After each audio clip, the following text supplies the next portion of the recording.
Et pour nous rappeler l'importance du Téléthon, Franck Capilleri est avec nous. Bonjour, bienvenue. Vous êtes comédien, vous avez joué dans de nombreuses séries télévisées. Vous êtes aussi l'un des administrateurs du Téléthon. Alors, dans le contexte social difficile, on l'a vu en début de journal, vous maintenez le Téléthon malgré tout.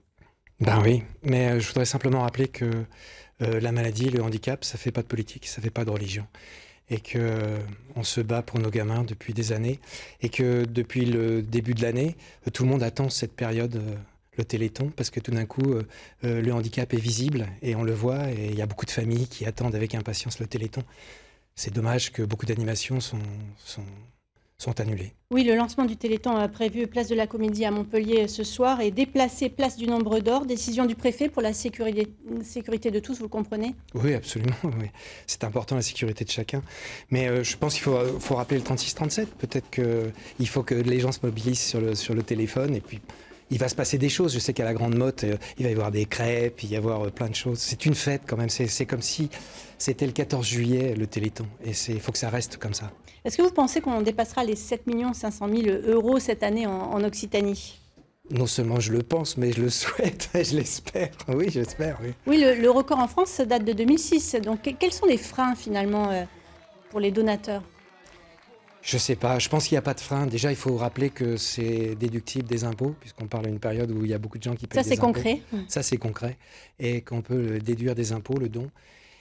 Il n'y a pas de frein. Je veux dire, il y a des gens qui sont en ce moment sur des carrefours et qui sont aussi des donateurs et qui donnent 1 franc, 1 euro, c'est important, 10 euros, c'est important, et plus, c'est important. Et toute cette somme fait qu'on arrive à faire des choses magnifiques. L'AFM Téléthon a 60 ans.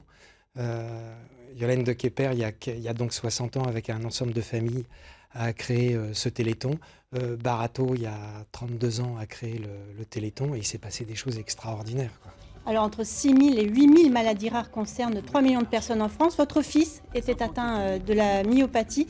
Le combat continue. Vous l'avez perdu, votre fils, il y a 3 ans maintenant. Oui, bah oui. Et le combat continue, bien sûr.